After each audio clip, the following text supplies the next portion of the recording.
A couple of new Gamecocks added yesterday. Today, a former Gamecock, the man that was in charge of Carolina baseball for 5 years and certainly helped the program before then as an assistant coach, returns to Columbia to take on the Gamecocks. College of Charleston and Carolina over at Spirit Communications Park later tonight. Should be very interesting to see the atmosphere, the reception, how the game goes, the whole thing, man. Because it's not just about Chad Holbrook returning. It's also about Mark Kingston and Carolina trying to keep momentum going.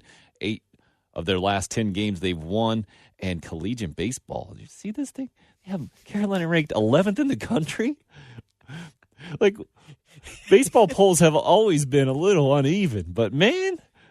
Yeah, you got 2 that don't even have them ranked, and you got 1 that's got them 11th. Not just ranked in that poll, but 11th? Like, I guess what collegiate baseball is saying is, if you had to pick the best however many teams today, that South Carolina is 11th best. You could certainly make that argument to some degree. Like today, going into a weekend series, maybe, you would say Carolina deserves to be 11th in the country. They're winners of 8 of their last 10. But what about the rest of the year? Did they not see what happened there? Did they not see the in-state record? I think it's 6-6 now since they beat Furman a while back against in-state schools this year, and they'll have a chance to go above 500 tonight. But 11th in the country. I think maybe I would love to hear what Mark Kingston has to say about that right now. I would assume he doesn't. The analytics doesn't add up, and so he wouldn't care. I would. And I saw that with collegiate baseball, and it is what it is. And you look, it's great, and take it for what it's worth. Whoa! Did you just do that? It is what it is on purpose because it was number one in that Bleacher Report thing of sports cliches that people hate? Well, I'll be honest. I didn't feel like I was giving 110% in the first hour, so it was only about 98%. So I was 12% off of what I needed to give. But no, with the baseball rankings, there's too many polls. Like, let's pick one and let's just declare it the poll, and that's the one that we get to all go by. It's kind of like when ESPN or when you go to when they preview a game, and they'll pick the best ranking from one poll. So one week they might use theirs, one week they might use the coach's poll, one week they might just come up with some other random poll. That way, if you have 2 teams, or you got one team that's at the very bottom, say in the 24th, 23rd, maybe they're only ranked in that poll, they'll use that one so that it highlights 2 ranked teams. This collegiate baseball stuff. Look, South Carolina just needs to take care of business tonight and then take care of business this coming weekend against Missouri. Well, College of Charleston coming in off a win last night against the Citadel, so they're 33-16 overall. They've tumbled a bit in the RPI recently. They're down to 79 at last check. WarrenNolan.com. The Gamecocks up to number 40. So will be interesting to see, again, how the NCAA Baseball Tournament Committee puts all this together. I mean, the record is better for the College of Charleston than the Gamecocks. They come in 28-19. The Gamecocks do to tonight's game, but winners of 8 of their last 10. Going to be really interesting to see what kind. And again, I think we talked about this hypothetical early on in the year, or maybe even before the season, saying it might depend a lot on how the 2 teams are doing.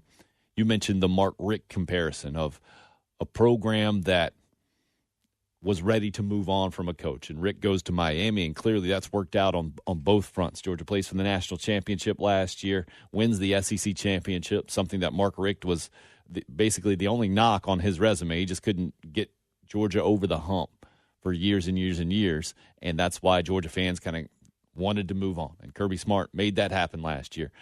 But Miami hadn't played for an ACC championship, and they finally do that last year under Rick, so that worked out for both. College of Charleston was an under 500 team last year. Chad Holbrook has clearly helped that move in the right direction. Mark Kingston and company started out, they were in danger of going under 500 at 20-17 just 10 games ago, and now they've been on this torrid stretch that has them, according to collegiate baseball, number 11 in the country, according to RPI, the 40th team in the country, and I think probably most relatively conservative estimates have Carolina somewhere in between those 2 numbers as far as best teams in the country, somewhere between 11 and 40. Where Charleston will fit in this whole NCAA tournament deal if they win the Colonial, obviously it'll be kind of academic. They'll be in the tournament, but they certainly have a chance to fight their way in as an at-large at this point, and I think their reputation nationally is pretty solid from an historical perspective, so they have some things on their side, but will be interesting to see how things line up there. But on the field, you feel like Mark Kingston has built up a lot of goodwill here in the last 10 games. You get series wins. You win 3 SEC series for the first time since 2012, and I guess that would be was 2000. Yeah, so Chad Holbrook didn't do that. Mark Kingston's already done something that Chad Holbrook never did in SEC play, and that was clearly the knock last year, where Carolina is basically going to end up with about the same record as they had last year, plus or minus a game or two, it looks like. They finished 35-25 last year. They're sitting at 28-19 right now. The thing is, they never won a series at the end of the season last year. They lost 8 straight SEC series. Now they've won 3 straight for the first time since the Ray Tanner era. So Mark Kingston, I think, has built up a lot of cachet just here in the last 3 weekend series, Bill, and that puts him in a much more comfortable place, I would think, going into tonight's matchup against his predecessor. I think a lot of people know that the program as a whole South Carolina's program still has work to do, but when you see the success, you see more success all of a sudden down the stretch, you go, okay, now let him. I still don't get it when you hear the people say, get his players in here for his system. Remember we said that a couple weeks ago. I think it was after the PC game or after one of the losses. They were like, he's just got to get his players here for the system he wants to run. And you and I did that. I was like, is there a less of a system in anything other than baseball? Like, maybe golf. Yeah. Yeah. He's just got to get into his system. He'll be fine. That Georgia Tech system they got rolling down there. The Georgia system got all those guys on PGA Tour. But that's kind of one of the things. And so, but I do my opinion of South Carolina baseball and where it sits with the fans is that people now look at it and go, okay, that's the kind of baseball we want to see, and it's only going to get better from here. Next year, he's going to be better, and the year after that, he's going to be better, and after that, we're going to be winning. I think Gamecock Larry predicted in his non-prediction predictions a championship in 2020. I'm going to win. Mm-hmm. So I think it was something around that. But I think he's built up a lot of cachet. He can also lose a lot of it tonight if he loses this game. I mean, this is one I think people are going, yeah, you can't lose. You can't lose to the former coach. You got to beat the former coach, and you're not doing it in your ballpark. That's another interesting element of tonight's game. Even if they were, say if they were just playing USC Upstate or a Citadel, or there wasn't the Chad Holbrook tie tonight, would people look at this game just a little bit differently? Because again, it's across town at the Firefly Stadium at Spirit Communications Park. Would it be viewed just a little bit differently than a normal midweek game? Sure. I think it's a novelty at kind of its lowest point, and then outside of that, a kind of a neutral site, technically a neutral site game, and then a portion of the proceeds going to the Palmetto Health Children's Hospital tonight, so for a good cause as well. And then you have the Holbrook factor. I think there are a lot of Gamecock baseball fans who still harbor some ill will.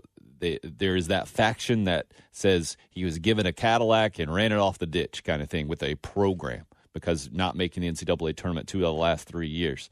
I think maybe the recent success here in the last 10 games, winning 8 of those and winning those last 3 SEC series, maybe that softened that stance just a little bit because Mark Kingston is doing it largely with Chad Holbrook's players. Right. There are several key freshmen, no doubt, coming up clutch for Carolina in this run or in this season, and relied heavily upon Logan Chapman being number 1 in the group as the number 1 starter now for the Gamecocks, and then several other guys involved. But Chad Holbrook was also involved in that recruitment to a large degree, and Mark Kingston coming in at the tail end. So how much responsibility or accountability we talked about this year do you give to a first-year coach and then to the previous one? And then also tonight for the players for South Carolina involved, seeing their former coach in the opposing dugout, a guy that they know very well and have a lot of history with, will be part of another part of the interesting subplot in this thing, and something that we just haven't seen with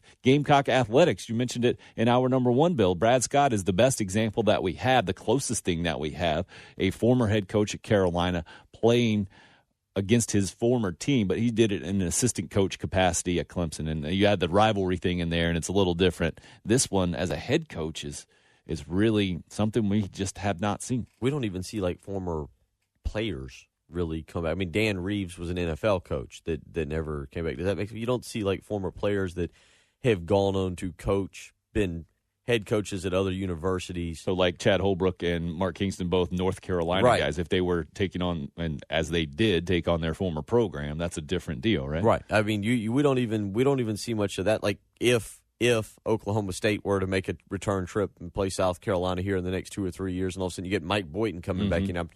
I think the only thing maybe we've seen is Ray Tanner assistants, right? Exactly. Monty Lee now in the mix. And before him, you had now part of a current staff of Stuart Lake down at Charleston Southern. That Ray Tanner Jim connection. Toman, I think Jim Toman came back in Liberty, with Liberty. Sure, in the NCAA tournament a couple of years ago. So maybe that's the closest that we get, especially on the baseball field. But, I mean, think about if Landon Powell brought, I know it's North Greenville, but, North Greenville in here, or if Landon Powell moves up and gets a bigger job, something similar to that. Yeah, it's after the year North Greenville's having seems like it's inevitable that's going to happen. They're number one in the country at last. Right, but I guess my point is this whole dynamic is a little bit different to South Carolina fans. You don't see your former players come back. You definitely don't ever see your former coaches come back. Most people would probably welcome Darren Horn to come on back. Yeah, come on back. We feel confident with the team. Whoever you're being a part of, we feel confident we can take care of that program. But that is kind of one of the things there that I think is kind of fascinating to see as we move forward, and should be. It's a different storyline tonight. And I'll be interested to see the reception of Chad Holbrook tonight at Spirit Communications Park. There's a lot of people up there that mean a lot to me. There's a lot of people up there that's been good to my family and good to my kids and good to me. And it'll be good to see them. And there's also a lot of kids in that dugout that I'd take as my own son right now. And so it'll be good to see those guys. And once that first pitch is thrown, I hope they don't play their best game.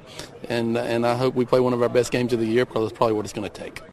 College of Charleston 33-16 on the season, and kind of odd they don't have a weekend series coming up this weekend, so might see a couple of frontline starters in this thing for a couple of innings. I wouldn't expect much more than that, but you never know exactly how they're going to do it going into tonight. And Lee gave us a call, a little bit concerned from a Gamecock perspective about that off the air, talking about that Carolina will be doing its traditional midweek deal, because obviously this weekend against Missouri in the SEC will hold more weight on its season, the postseason implications, than a traditional midweek game. But tonight's midweek game as well, Bill, holds a lot more weight than a typical midweek game might.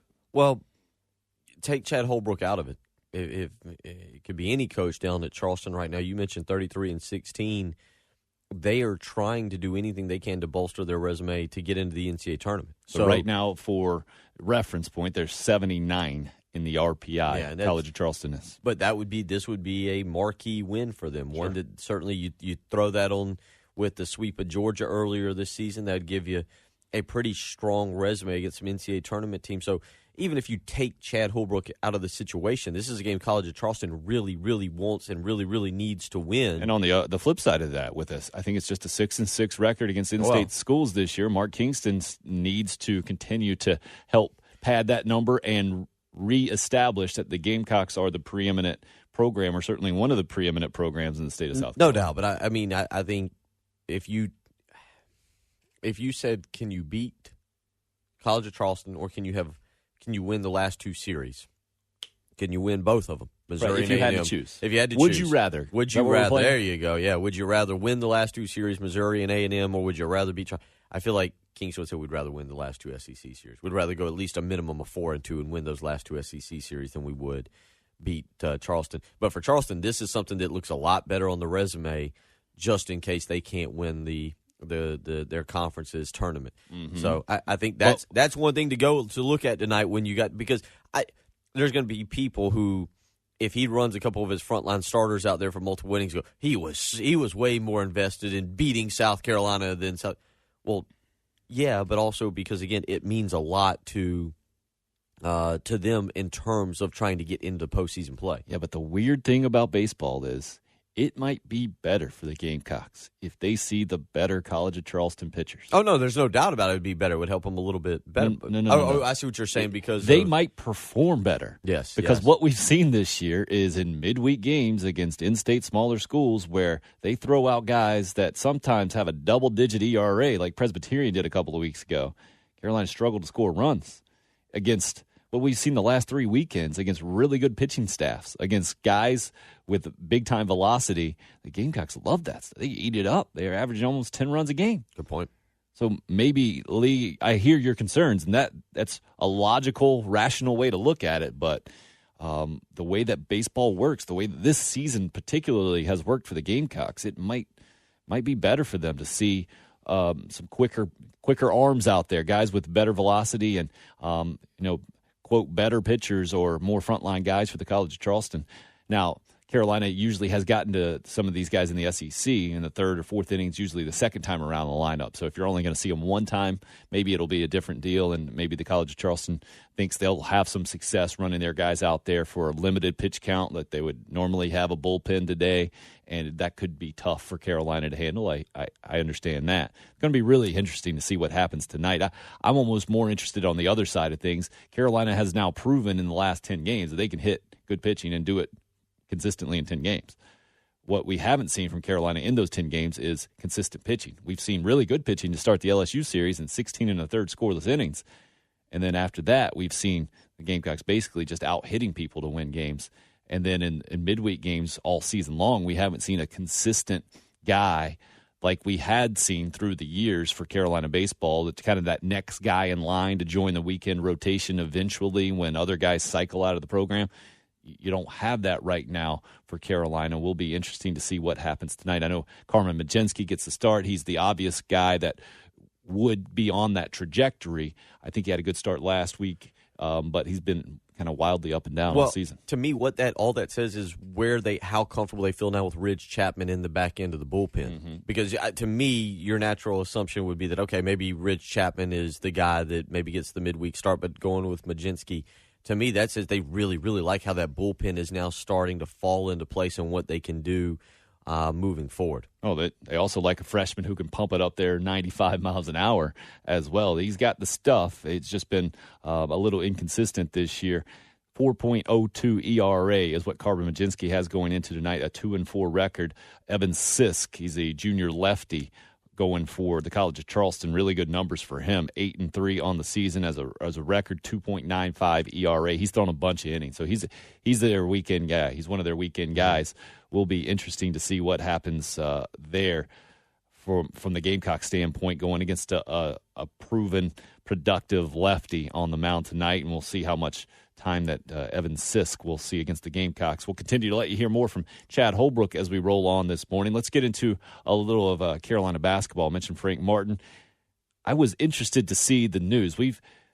This time of year, we've mentioned the ridiculous transfer market that is college basketball, and Frank Martin kind of poking fun of that, I believe, a little bit yesterday on Twitter, saying he has it absolutely confirmed for a source that everything is done. Yeah. That's all. That's basically the tweet, which was him, I think, just having fun like he likes to do with us media nerds. But yesterday, the Gamecocks getting a graduate transfer from Georgetown who kind of oddly didn't even play at all last year as a point guard to join the program moving forward. Needing bodies is really what this comes down to. I think you give Martin credit for looking at it and saying, okay, we got to get a point guard. And I hate to say it like this. We got to get a point guard in some form or fashion that we believe can help the program. Obviously, well, he's got a couple of guys coming in just as freshmen. Well, he's got T.J. Moss coming in. And that's something that, well, you got the Jermaine Cousinard as well as kind of a combo guy, but not going to run the point, is what you're saying. And so you got T.J. Moss, and I think they would have liked to land Courtney Ramey out of the St. Louis area, but it doesn't look like they're going to be able to get him. I do think Jalik Felton's still in play, but he's not going to be eligible to play next year. But the freshmen coming in, you don't know how they translate to college basketball. Right?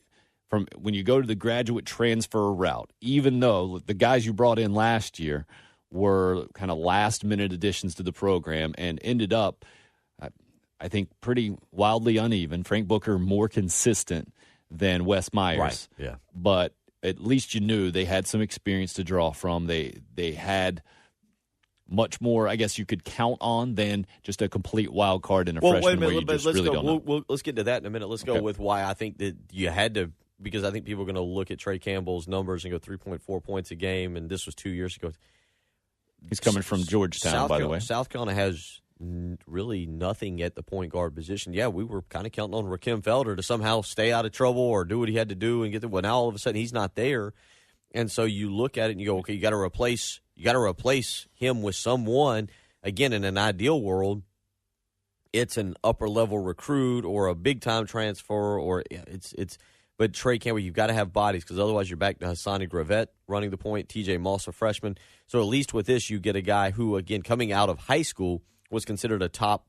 I think he was number 107 in the class, a 4-star prospect. But say what you.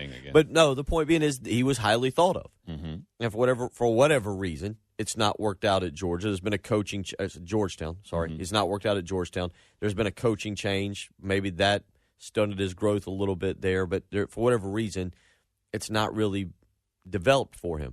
You've got to get help at that position. They've got to have some options next year with Gravett and with TJ Moss as well. So this gives you another guy and Trey Campbell that comes in. Now, the next part, like you're talking about the grad transfer market, Frank Booker showed up at South Carolina with really not very good numbers from his days at Florida Atlantic. I think he had a decent shooting percentage, but I want to say his points per game was somewhere below 5 or 6. Right around there. It wasn't very impressive, and you ended up seeing, if it wasn't for Frank Booker this past year, there's probably 3 or 4 losses. And quite honestly, if it wasn't for Wesley Myers in a couple games, there's probably 3 or 4 losses. So I think it's a good pickup from a depth standpoint. They do have 2 roster spots left, and so certainly one of the guys that they're chasing heavily is DJ Burns, the big man from York Prep, 6'8", 255 pounds. Down to South Carolina and Tennessee, could make an announcement towards the end of this month, maybe the beginning of June, has already visited both of those schools officially. And just made an announcement recently that he's basically stepping up his career year, right? Reclassifying, going to the 2018 class. So you've got that, and then we continue to monitor the Jalik Felton situation and see. Obviously, no news with him is interesting because you would think if he knows what South Carolina's all about, right? Like he's been already, went to Gray Collegiate right down the road. He's familiar with the program. He knows a lot of stuff about South Carolina. You would think if we saw Jalik Felton taking official visits, that maybe that would be cause for concern. Maybe it would. But the fact that you don't hear anything about him taking visits or he seems to be hanging around, you think maybe South Carolina's in good position to bring him in. Again, won't help the 2018-2019 season, but would be another good addition. But that's where maybe another roster spot goes. Well, we've had some moments in which we've played really good baseball, and I'm proud of our team for that. We're no juggernaut by any stretch, but we got kids that care and that want to win and compete, and that's all you can ask them to do. And it's a good feeling to know that we're going up there with a good team, and they got a great team, and we're going to try to compete, and it's an opportunity for us. And 33-16, the College of Charleston record after a win last night to close out the home portion of their regular season against the Citadel. They don't play this weekend, don't have a series this weekend. They'll go to the Citadel next week in a midweek game and then finish up their season with a conference series at the University of North Carolina, Wilmington. So it will be interesting to see how they finish up. They're battling now to improve their resume, because even with that really good record at 33-16, their RPI is still at 79 because the Colonial Athletic Association not proving too strong when it comes to strength of schedule, right. And where that factors in. Will be interesting to see what kind of game we get, what kind of approach we get from Chad Holbrook from a pitching staff standpoint, because they do not have a weekend series. I'm interested to hear what Gamecock Larry has to say about this on the Love Chevrolet phone lines, 803-404-6100. What do you think, sir? Good morning, gentlemen, and Jennifer. You guys are beating around the bush. I'm going to tell you like it is. I love Coach Holbrook when he's here. He's not here no more. I don't care what. Well, I ain't going to say it that way. But anyway, he's coming up here to beat us. But we got to beat the College of Charleston. Just that simple. I don't care about Holbrook over there in the other dugout and all that. We're going to worry about our dugout. We're going to take care of the College of Charleston. We got to beat them. Don't be beating around the bush and say this and that. The fact is, we got to, and I think we will, beat the College of Charleston, and Coach Holbrook can go back to Charleston. Oh, yeah, I want to put a shout out to Dave's Toy. They took care of my daughter yesterday and saved some money from the Crooked Insurance Company. Good people, but let me go Gamecock. I'll talk to you later. Is he just doing commercials? That's what he's doing. People are. I'm telling you guys. I'm telling you guys. He's an endorsement machine. He's the William Shatner of Columbia. What has happened? Did Gamecock Larry sell out? I don't know. Or did somebody? He's got I guarantee he's got 12 free tablets. People are just giving him tablets. If you'll just mention this.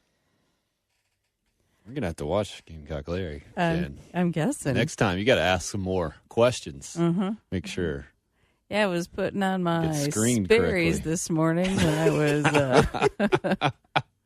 He's like a NASCAR driver now. Exactly.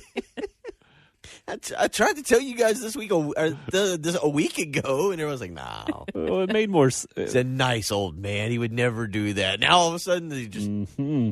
Interesting. So what happens when he gets free tickets behind home plate? All of a sudden, people are like, I don't know, we got an in with this guy. He's going to start wearing special shirts. Like, he'll keep that seat, and he'll have different shirts and hats. He'll be changing out every couple innings. You know? So what I just heard from Gamecock Larry, tonight's a must-win. To go back to yesterday's poll about terrible sports phrases, and the Gamecocks need to win. Well, have to win it more. He gave us one that we didn't get into yesterday. They're coming to win the game. Right. Yes. Coming to beat us. Well, yeah, that's kind of the whole thing. I'd like it better if they were just coming to eat a hot dog and play a little, little pepper there in the yard. But okay, if they're coming to win. Let's hear Chad Holbrook's thoughts on keeping tonight in perspective, since we've heard Gamecock Larry's thoughts. At the end of the day, it's a midweek game. It's not going to make or break our season, and it's not certainly going to make or break theirs. I don't mean this lightly, but South Carolina's got bigger fish to fry than College of Charleston right now. And let's keep the game in perspective, and it is what it is. That being said, I want our kids to go out there and have fun and battle and compete and try to put themselves in position to win. He added the "it is what it is" in there. Well done. Chad Holbrook there. That sound coming courtesy of our friends WCIV TV down in Charleston. I'm guessing Mark Kingston would say something similar. He was asked actually about this game after the conclusion of the Ole Miss series the other day. First of all, he wasn't in a good mood because they lost in extra inning games and missed out on what could have been a monumental sweep against one of the best teams in college baseball. Kingston I'm talking about here.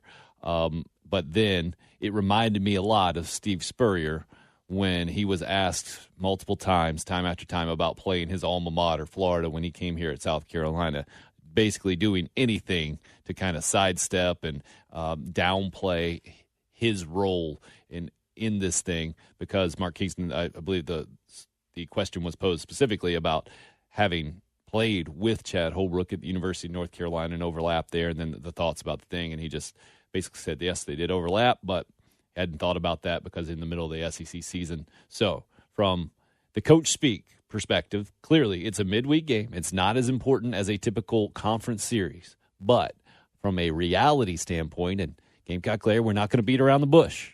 We all know this tonight's game means a little bit more, not a little bit more, a lot more than a typical midweek game does for South Carolina baseball and for the College of Charleston because of the coaching situation that's involved. Mark Kingston, you can guarantee, wants to beat Chad Holbrook.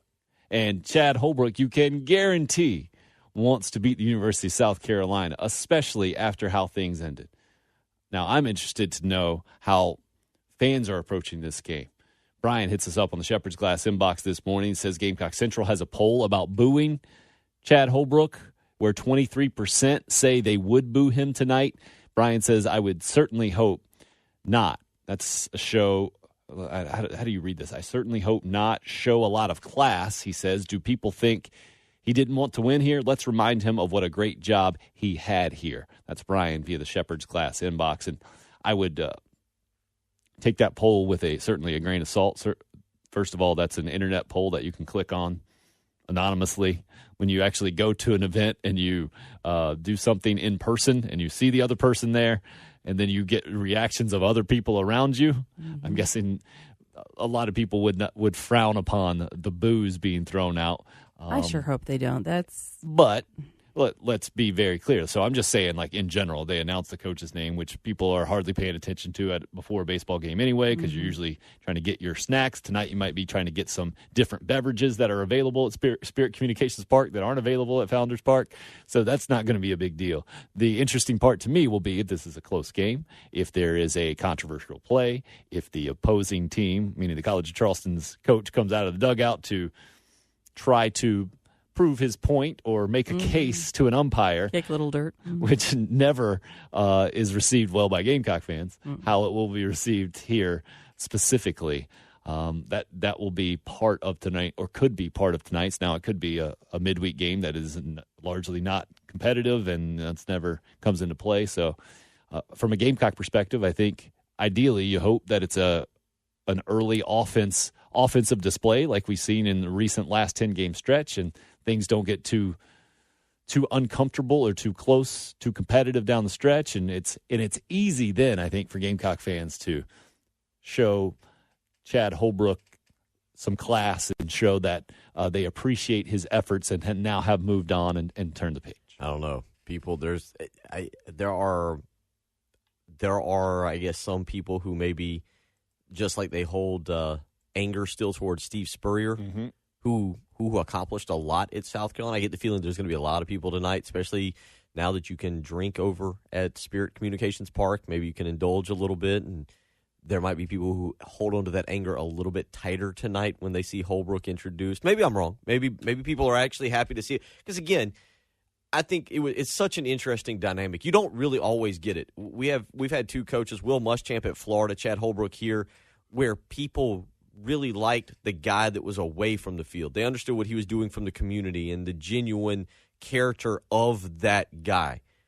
But they hated what he was doing with their program. For Will Muschamp, it was following on the heels of Urban Meyer, who'd won 2 national championships. And again, Jeremy Foley basically saying in the press conference after he had let Will Muschamp go, like, man, we kind of hated to do that. Like, we really I think Jeremy Foley's line from that press conference was, Will Muschamp's going to be very successful somewhere, just not here.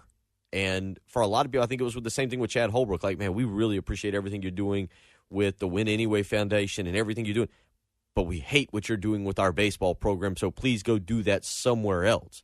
And with Florida fans, it was Will Muschamp. And so I do think it's a different dynamic where hopefully tonight, I agree with that tweet that they can show class to Chad Holbrook, who did a lot of – look, if not for Holbrook, conceivable that South Carolina doesn't have 2 national championships. He recruited a lot of those players. Ray Tanner Ray Tanner was the head coach, and the buck stops with the head coach.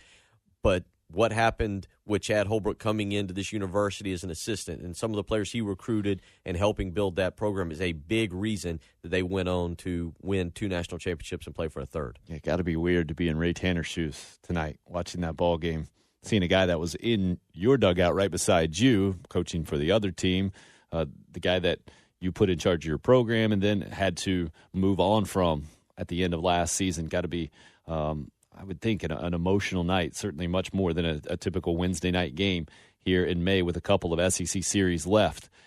And there's also a lot of kids in that dugout that I'd take as my own son right now. And so it'll be good to see those guys. And once that first pitch is thrown, I hope they don't play their best game.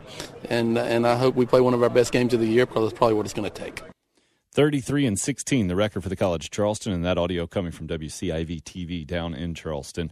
That part about taking some of the players as his own son is the interesting part to me, Bill. That shows you a really brief glimpse, but kind of the depth of the relationships, or how deep these things can go when you're talking about a coach who recruited a guy and then had a lot of these seniors play for him under 3 years. And don't forget, they had highs. It wasn't all just lows. And I think it's easy to whitewash.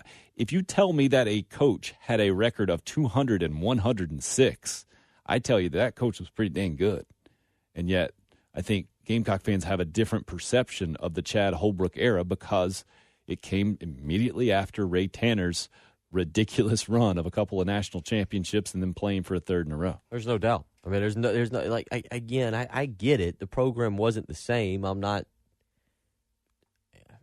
People get so angry you defend a coach, but the bottom line is the big picture of what Chad Holbrook did, widely accepted, 95% of the universities across the board. 5 years, 3 postseasons, 2 super regionals. You hosted both of them. No, you went to one in Chapel Hill. You hosted the other. I think maybe only Smoke Laval can identify with Chad Holbrook, the guy who took over for Skip Bertman at LSU. The Will Muschamp, I think. I mean, I get it in baseball. I know what you're saying. You're going baseball, but I mean, it's honestly, there's not a lot of difference there. Will Muschamp's record at Florida wasn't fantastic. Nobody's sitting there saying he was the best coach ever. He took over for a guy who'd won 2 national championships. He took over for a guy that had that program running as good as it really ever had, conceivably, and then it kind of fell off at the end in the last year that Urban Meyer was there. Again, I remember being down there in the swamp in South Carolina just hammering the Gators that particular year. But you go back, and Muschamp at Florida was 28-21. He was 17 and I think 15 in SEC league play. I mean, again, not losing records. Now, again, not up to the standards of Florida football. I totally understand that, but not losing records. Chad Holbrook, as you mentioned, I have zero idea. You mentioned his overall record. I'd be kind of interested to know in 5 years what his league record was. Above 500, I'm sure. Yeah, I'd be pretty sure of that too. So, with all that being said, you know, it's not like again, it's not like he came here and look, the program. Say what you want, the program's about to make the postseason again, barring a complete collapse, which will not be the fault of Chad Holbrook. The program appears to be in okay shape, not great shape. I know there's people out there going, "Well, it was a Ferrari and he turned it into an awful car or something, a lemon." But the program in and of itself is still running very well. Appears to be on par to make the postseason again and heading in the right path. It looks like 14 games above 500 was Chad Holbrook's final SEC record. Louis probably knows that. We're out to the Love Chevrolet phone lines. Louis, what do you think about Chad Holbrook versus the Gamecocks tonight? Hey, how you doing, guys? Good. You? I got in a little late, so if this has already been mentioned, please forgive me. And you guys kind of stole the thunder of you just summarized about what I was going to call in and share. But the one thing, and there was even a thread started on Gamecock Central Insiders Forum about it, and I'm sure you guys have already mentioned this. I just hope and pray Gamecock Nation does not boo him. Quality guy. I know it didn't go perfect here, and you guys just summarized that, but quality guy, good character, loves the kids, and it's hard to follow the legend. And I think he gave it everything he had. It just didn't work out. And if we take the high road, we don't boo the guy, we shake his hand, thanks for your contributions, and then we try to beat his team tonight. But we keep it classy for the love of the game and just out of decency for the man. And that's my position on Holbrook and his time here and moving forward. Keeping it classy. Well done, Louis. Fine finish to today's program. We're not used to doing it that way, right? No, we're not. I know you especially. No, you were about to drop something about the memories of Wildcat Hollow while Bill Shanahan was in here. I'm glad he talked his way through that. Oh, he kept on talking. I was just going to thank him for all those years I did of great cheering in those stands and to resurrect, keep the stands. So let's give you a chance to win $1,000.